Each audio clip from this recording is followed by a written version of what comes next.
Uh, well, Toku fans, I'm back with another video. Episode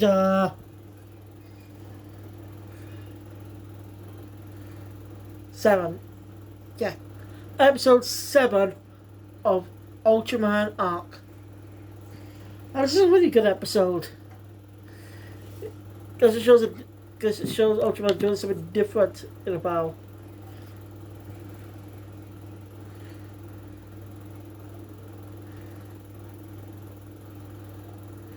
So I just checking something. Anyway. We got a recap episode last week. I'm sorry, this is 3 days late. So last time we had a recap episode, and this is the last week of August. Gotcha ended 2 days ago. So the next couple of weeks, well, Gabriel's Aaron, I'm going to be reviewing Gotcha as well. Also, going to focus on catching up on Bumbuja. Also, plan to finish up, watch more Tokyuja. With a crossover. So, I plan to do that to catch up. To get slowly ending. Sorry. But I'm going to do it. I'm going to make sure to do it. So, let's get to the story. So the episode opens up at the skip base. The skip office. Where it's hot. Where it's bloody hot out there. The air conditioner's broken as well. So everyone's just burning up. Ishiro did make makes an iced tea. I think it's iced tea or iced coffee, I don't know. Yeah, but anyway, Skip gives a call about something going on. They investigate and find a type of geyser with boiling hot water. What's that? Seems like volcanic stuff, but there's no volcanoes around. It's weird. Might be something to do with kaiju, they don't know. That's when Emo sees a girl saying he's a girl. But she disappeared before the others could see her. It's weird. Then a kaiju shows up. A four-legged kaiju, which is incredibly rare. I think, actually. I'm not sure. Alright, I'm gonna do love other tokusatsu shows from Japan. Like, I never heard anyone talk about them. Mostly because they're not as well known as Super Sentai, Kamen Rider, Ultraman, the big three Toku. And there were other tokusatsu series that premiered before Ultraman. Like there were other tokusatsu stuff premiered before Ultraman. There also tokusatsu that aired alongside it as well. I don't know what happened this time. Anyway. Like there was Great Summon. Can't remember what it was called, but it did get a dub. What it was in the West it's known as Goldar. So I probably just got the name from it. Again, probably not. I don't know. Interesting fact though, that series actually was a co-production with a manga adaptation by Osamu Tezuka. Tezuka did this into tokusatsu years before Shotaro Ishinomori did. And Ishinomori was actually assistant to Tezuka while starting his own manga career. Like, the series isn't really that number much. It didn't do as well. Like Ultraman, which became a massive pop culture success and began the Henshin boot, began the early version of Henshin Heroes. But the proper Henshin boom when we started until 1971 with Kamen Rider. But it actually is Ultra vs. Kamen Rider special video. It's 8 minutes long. You can find it with subtitles. and it's pretty interesting. Because yeah, I didn't reuse footage of both characters in the simulator pools doing attention. This is just the suit actors. So now Shin Hayata or Takeshi Hongo.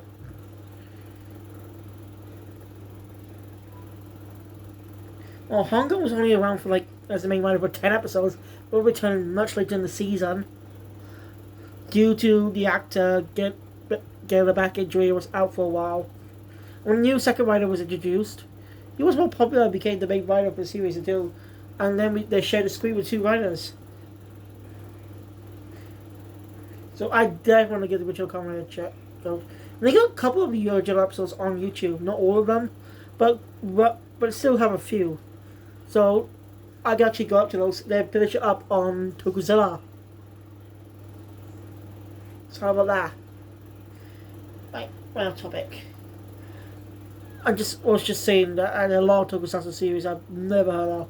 That is well known as the big three, which is kind of sad. Like, it's kind of sad. There was a lot of potential with that. There was a lot of potential. I think. They should. These old Tokusatsu series, honestly, as no. Ryan did produce another Tokusatsu series that came out actually before Ultraman. That came out in 2006, I think. I can't remember what it was called, but yeah, it happened. Sorry, we're off topic. Let's get back to the main review. So as I said, Kaiju shows up. Yuma somehow so Yuma goes up transformed into Ultraman arc.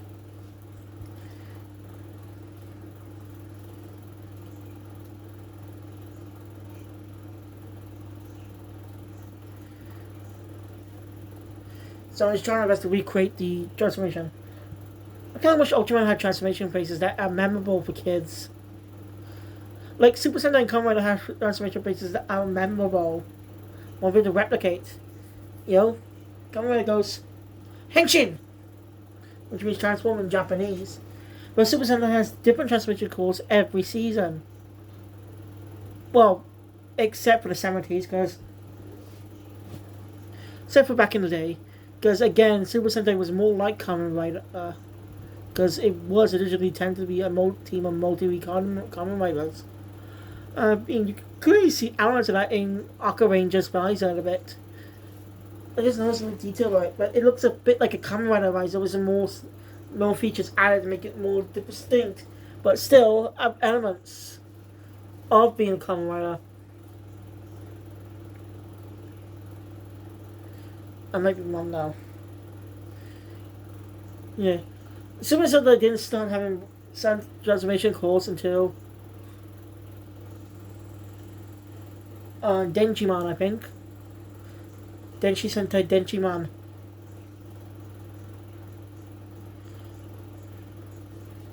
I might be wrong, but it just survived they're actually having one vocal. Like Layman. If we had when all five were transformed together, they just say Live Man. Silver Star. But everyone started getting their own transformation faces, including some of the other Sentai seasons at the time.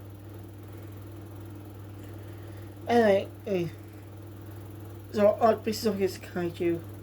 Yes, pretty well. They struggle a bit too, but so my lines are miserable. His voice telling him to stop. Don't hurt. Well, he's taken down. The Kaiju can absorb energy. So we get an art battle pretty early on in the episode. I think that's pretty cool.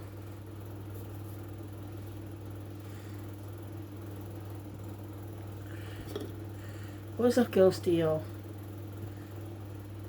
You know, thinking, yeah, he did. No one questions. They never. We didn't hear what explanation you gave them for his injury. They probably assumed it might be from the kaiju attack.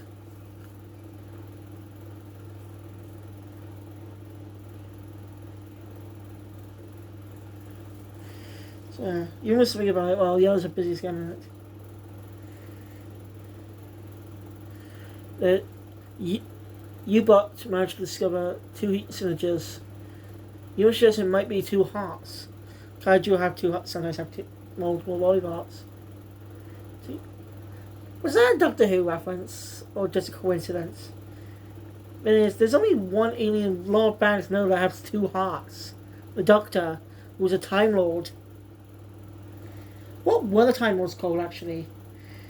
Like, we don't discuss the origin of the Doctor, but we can discuss the origins of Gallifrey. And don't have a random thing here, but I made a tweet a while back on Twitter about the Timeless Child storyline. Well, yes, I understand pissed off a lot of fans. Chico just really pissed off a lot of fans with his own ideas. But being in the right way, there's a lot of potential to the story. They can allow to create new Doctor Who variant, not new Doctor variants. You know, ones that existed prior. Now I can bring in any actor who doesn't have to commit to be a long term, but like any fan casting can work to be temporarily be the Doctor in one episode as a run-off version, like Joe Martin as Ruth, or the fugitive Doctor, as he's now known as. I'm just saying something like that will work. I don't think it was a Doctor Who reference, but unlike the Common Kids, which obviously definitely had influence from Doctor Who, with Ace having different incarnations over the years.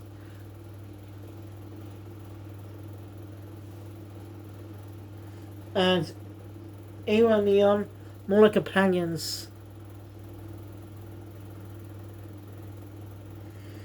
I'm just saying, not saying. Plus, Gates has ability that has something to do with time later down the line.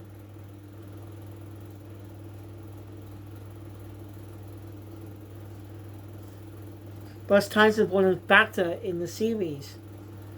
It says, basically, they can restore anything that's damaged. Everyone's memories of the previous event are gone. I know I'm nothing to do with this review, but I just, I wanted to talk about it more. I think I'll actually say my proper opinions about Doctor Who reviews. I actually should get to the one series as soon as I can. I was going to catch up on the main episodes of series 1. It's basically series 14. Like, if it was a new series 1 that doesn't have much references to the original, that'd be fine. But they have a lot more references to the classic as a continuation, not as a soft reboot. Like the original series 1 was 2005. That was definitely a continuation, but series 1 didn't have much references outside the Daleks to past events. It's a great jumping on point for new fans. So they're trying to do. So mostly someone idiot. Convinced supposed to be D. Davis, even though it was a version. I don't know what the fuck. I'm sorry. Sorry, I gotta stop that habit. Anyway. Yuma didn't realize something. A kaiju matches something similar to a legend that ties to many volcanic eruptions. But Yuma doesn't mention anything about a spirit. You remember, as he thinks about that later. Currently, the kaiju is asleep. If it explodes, it'll cause destruction to the entire city. So they're going to evacuate everyone just in case they can't defeat it. You want to speak about the situation on the bridge. That's when he meets that spirit. Oh, isn't Ultraman supposed to protect life? She knows who Yuma is and Ultraman. Why would a random spirit know that? Oh, actually, I forgot about something that happened earlier. Because there was the episode actually started with a flashback to Yuma's childhood. Drawing, I remember something his mother said. When he was ever sad, look up the moon. And because that's important for the episode. So I forgot about that. Sorry. Anyway, after this kind of touch on the spirit, Yuma realizes that the monster is pregnant. Yeah, the kaiju is actually pregnant. That is quite interesting. Because actually, because I recently read the Ultraman Spider-Man crossover manga, and there's one weird detail about it. I wouldn't find it was any other Ultraman, but 60s Ultraman. As they say, Ultraman protects any life, including kaiju. Like, ha! That's a fucking lie. You seen the series? He kills every fucking kaiju he comes across. Granted, I've not seen all the episodes, but you get my point. And if I actually am wrong about this, I'll find out when I watch the original series. According to Wikipedia, it costs what? It went for 39 episodes. Shorter than any of the older Ultraman seasons that came after. Not the modern seasons though, which are shorter than that. It's kind of sad. Ultraman seasons are way too short these days. Most of the seasons on budget. Also done because of budget and trying to do a recap. That's why I do mandatory recap episodes every few episodes. Same on budget. That's why they cut down to like 25% episodes every year. That's why they expect. That way you can make up enough budget to work on the next Ultraman. Which is a real shame they do that, because I like to see Ultraman cameos. You know, Super Sentai and Kamen Rider have been doing it since respective years. Kamen Rider's been doing it since 2009. And Super Sentai's been doing it since 2010. Since 2010. With the Shinkenger vs. Goronja movie. Featured the first ever cameo in the next season. Tensei Sentai Go Seija. The second time they did it with in Go Seija vs. Shinkenger, the Gokaja one actually made its way into an episode.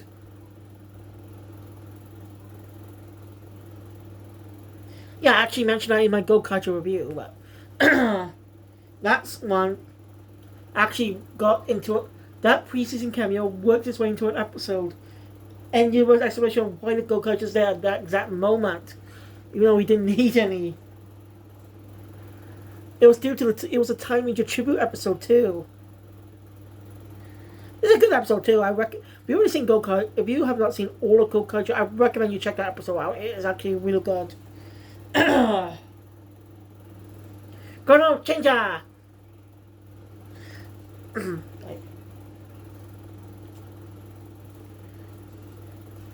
Basically, this explosion is actually giving birth.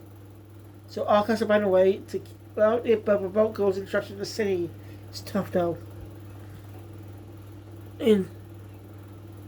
Thanks to imagination and remembering human remembers words, unlocks a new form. Imagination creates the moon power. And it's a very cinematic shot fight at night. It's very cool. And Andy's moon armor increases Ultraman's speed. And creates a vortex that allows the monster to give birth without exploding.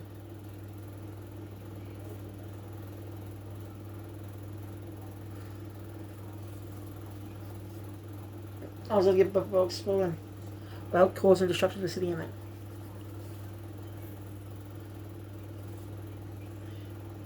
Everyone discusses the whole thing. I don't know what's supposed to happen. When they come that Ultraman out do all the work, Yuma thinks about that they should keep records of this, because the child will grow up and eventually give birth to its own, to its own child. Centuries later. So put in the document idea as the episode comes to an end. Next time we get a very interesting episode. As Arc faces up against a money Akachi that can take money in a unique way. So it's going to be quite a unique episode out with a very unique background fight. So I'm looking forward to it. But until then, guys, thank you all for watching. If you enjoy my content, please, man, want to see more, subscribe to the channel. You know, because you might be the always comes with the channel. See you guys. Uh, hopefully Saturday to review episode 8. Hopefully, if I don't decide to delay it, I don't know, because of laziness. So, thank you for sticking with me. Always down for it, even though I've been lazy. So, thank you. I'll see you guys next time. Hopefully do some Cyber Kamen Riders reviews tomorrow. So, we'll see. Sayonara.